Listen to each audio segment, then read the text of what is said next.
Various finance commissions. ఇక్కడ any 4 or 5 చాలు. 12th finance commission, 13th finance commission, 14th finance commission, present 16th finance commission. ఇది 2026 నుంచి ఇంప్లిమెంటేషన్లోకి వస్తుంది. Present అయితే ఈ 15th ఫినాన్స్ కమిషన్ ఇంప్లిమెంటేషన్ అవుతుంది. ఇక్కడ 13th ఫినాన్స్ కమిషను ఇవి ఇంపార్టెంట్. 14th ఫినాన్స్ కమిషన్ ప్రకారము 42% స్టేట్స్కి ఇవ్వడం జరిగింది. 58%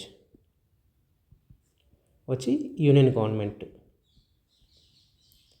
ఇవి డివిజనల్ పూల్ ఆఫ్ ట్యాక్సెస్లో 42 రూపీస్ స్టేట్స్కి ఇవ్వడం జరిగింది, 58 రూపీస్ యూనియన్ గవర్నమెంట్కి ఇవ్వడం జరిగింది. 15th ఫినాన్స్ కమిషన్ చూస్తే దీంట్లోంచి 1% తగ్గించింది. 1% తగ్గించి 41% స్టేట్స్కి ఇవ్వడం జరిగింది. 58% యూనియన్ గవర్నమెంట్కి, 1% జమ్మూ అండ్ కాశ్మీరు లదాఖ్ డెవలప్మెంట్ కోసం ఇవ్వడం జరిగింది. 13th ఫినాన్స్ కమిషన్ చూస్తే 32% స్టేట్స్కి, రిమైనింగ్ 68% వచ్చి సెంట్రల్ గవర్నమెంట్ యూనియన్ గవర్నమెంట్కి ఇవ్వడం జరిగింది. ఇక్కడ ఇంకా తక్కువ, ఐ థింక్ 31 అనుకుంటే, ఇక్కడ 30.5% వచ్చి స్టేట్స్కి, రిమైనింగ్ యూనియన్ గవర్నమెంట్కి. దీని రికమెండేషన్ 16వ ఫైనాన్స్ కమిషన్ రికమెండేషన్ ఇంకా రాలేదు. సో ఇది ఒక ఫ్లో చార్ట్కి వేయచ్చు. అంటే 12th ఫైనాన్స్ కమిషన్ ఎలా ఉంది, 13th, 14th, 15th. ఇక్కడ చూస్తే 12th ఫైనాన్స్ కమిషన్ నుంచి చూసినట్లయితే స్టేట్కి షేర్ పెరుగుతూ ఉంది. స్టేట్స్ షేర్ పెరుగుతూ ఉంది, సెంట్రల్ గవర్నమెంట్ షేర్ తగ్గుతూ ఉంది. ఓకే, ఇది ఒక ఫ్లో చార్ట్కి వేయచ్చు. తర్వాత ప్రజెంటు ఏవైతే మనకు డివిజనల్ పూల్ ఆఫ్ ట్యాక్సెస్లో 41% స్టేట్స్కి, 58% యూనియన్ గవర్నమెంట్కి పోతుంది. ఇప్పుడు ఈ 41%ని స్టేట్స్ మధ్య ఎలా డిస్ట్రిబ్యూట్ చేస్తున్నారు అంటే, ఒక 5 పారామీటర్స్ ఉన్నాయి. 5 పారామీటర్స్ ఐపీ అంటే, నేను షార్ట్కట్ చెప్తున్నాను. నేను ఐపీ పెట్టేసాను అంటాను కదా, ఏదైనా డబ్బులు కట్టాలంటే నా దగ్గర లేవు, నేను ఐపీ పెట్టేసాను అంటారు కదా, ఐపీ. నెక్స్ట్ ఏడిఎఫ్టి, నేను ఇలా గుర్తుపెట్టుకున్నాను, ఐపీ ఏడిఎఫ్టి. ఇక్కడ ఐ అంటే ఇన్కమ్ డిస్టెన్సెస్. పి అంటే పాపులేషన్. ఏ అంటే ఏరియా. డి అంటే డెమోగ్రఫిక్ పర్ఫార్మెన్స్. ఇవి చాలా ఇంపార్టెంట్. నెక్స్ట్ ఎఫ్ అంటే ఫారెస్ట్. టీ అంటే ట్యాక్స్ రిలేటెడ్ ఇది. అయితే ఇక్కడ ఒక్కొక్క పారామీటర్కి ఎంత అలొకేషన్ చేశారు అన్నది కూడా ఇంపార్టెంట్. దీన్ని మీరు బై హార్ట్ చేసేయండి. ఇది 45% ఉంది, 15 ఏరియా కూడా 15, ఇది 12.5%, ఇది 10%, ఇది 2.5%. ఇది 15th ఫినాన్స్ కమిషన్ ప్రకారం. ఓకే, సో మీరు 14th ఫినాన్స్ కమిషన్లో కూడా ఎలా ఉంది, ఈ డిఫరెన్సెస్ చూపిస్తే మీకు ఎక్కువ మార్కులు వచ్చేదానికి ఛాన్స్ ఉంది. 14th ఫినాన్స్ కమిషన్లో ఈ పారామీటర్ అలానే ఉంది, అంటే ఈ పర్సంటేజ్ తగ్గింది, ఈ పారామీటర్ ఉంది, ఈ పారామీటర్ ఉంది, ఇది లేదు, ఇది లేదు, ఇది ఉంది, డెమోగ్రఫిక్ పర్ఫార్మెన్స్ ఉంది, ఇది లేదు, ఇది ఫారెస్ట్ లేదు.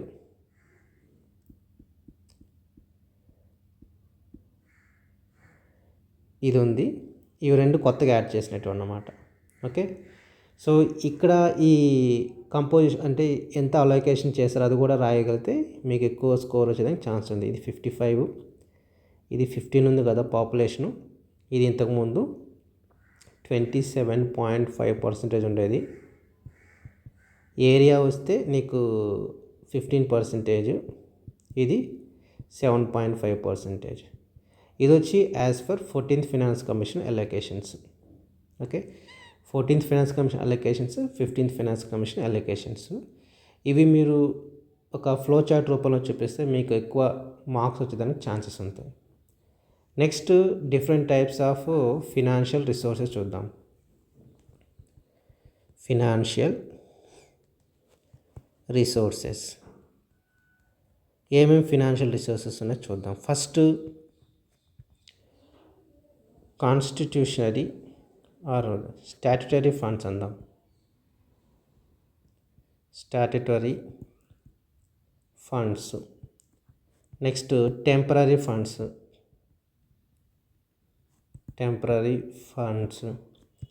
నెక్స్ట్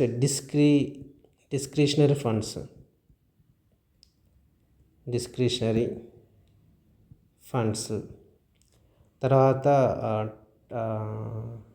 ఇది గ్రాంట్ ఇన్ ఎయిడ్. తర్వాత లోన్స్.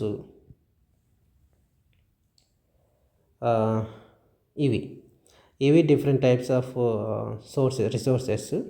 స్టాట్యుటరీ ఫండ్స్ అంటే ఏం లేదు, మనకు ఆర్టికల్ నెంబర్ 272 మనం ఇంతకుముందు చూసాము. ఏదైతే డివిజనల్ పూల్ ఆఫ్ ట్యాక్సెస్ ఉన్నాయో ఆ డివిజనల్ పూల్ ఆఫ్ ట్యాక్సెస్ కిందకి వచ్చి ఇవి అన్నమాట.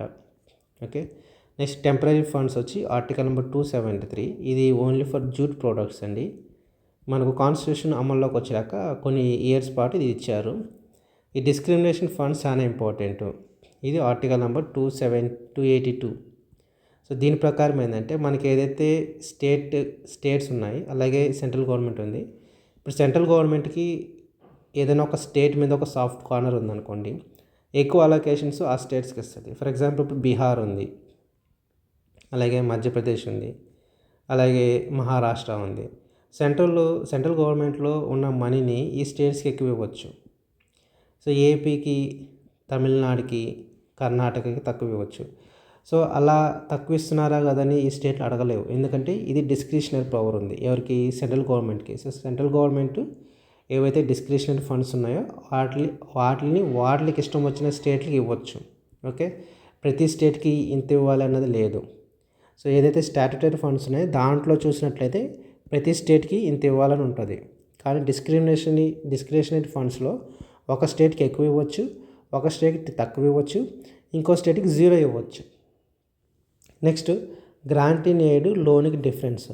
గ్రాంట్ ఇన్ ఎయిడ్ అంటే ఏమీ లేదు, ఇది ఒకసారి ఫర్ ఎగ్జాంపుల్ లోన్ చూద్దాం. లోన్ అంటే ఏంది, మనకు ఆర్టికల్ నెంబర్ 292, 293 రెండు ఉంటాయి. ఆర్టికల్ నెంబర్ 292 వచ్చి సెంట్రల్ గవర్నమెంట్ లోన్ తీసుకుంటుంది. ఇది మనకి ఏదైతే కన్సాలిడేటెడ్ ఫండ్ ఆఫ్ ఇండియా దీన్ని చూపించి లోన్ తీసుకుంటుంది. అలాగే స్టేట్ గవర్నమెంట్స్ కూడా లోన్స్ తీసుకుంటాయి. సో లోన్ అంటే ఏంది, నువ్వు ఒకసారి తీసుకున్నాక మళ్ళీ కట్టాల్సి ఉంటుంది. అదే గ్రాంట్ ఇన్ ఎయిడ్ అంటే ఒకసారి తీసుకుంటావు మళ్ళీ అవి ఇవ్వు, అంటే ఉచితాలు. ఇప్పుడు ఫినాన్స్ కమిషన్ ఉంది. ఈ ఫినాన్స్ కమిషను ఈ గ్రాంట్ ఇన్ ఎయిడ్ని ఇవ్వమని చెప్తుంది కొన్ని స్టేట్స్కి. అవి ఎలా ఉంటాయంటే సెక్టార్ స్పెసిఫిక్ ఉంటాయి.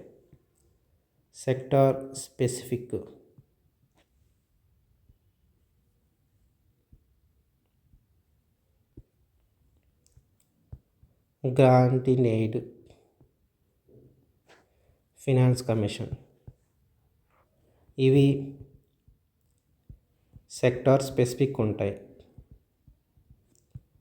లేకపోతే స్టేట్ స్పెసిఫిక్ ఉంటాయి. Next disaster management grants. తర్వాత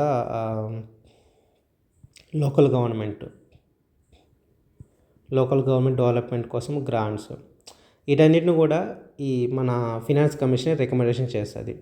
సెక్టార్ స్పెసిఫిక్ అంటే ఏం లేదు, కొన్ని సెక్టార్స్ కొన్ని స్టేట్స్లో వీక్గా ఉంటాయి. ఫర్ ఎగ్జాంపుల్ ఎడ్యుకేషను, హెల్త్, ఇట్లాంటి సెక్టార్లో ఏవైతే స్టేట్స్ వీక్ ఉన్నాయో వాళ్ళకి ఆ స్టేట్స్కి కొన్ని గ్రాంట్స్ని ఇవ్వమని ఫినాన్స్ కమిషను సెంట్రల్ గవర్నమెంట్ చెప్తుంది.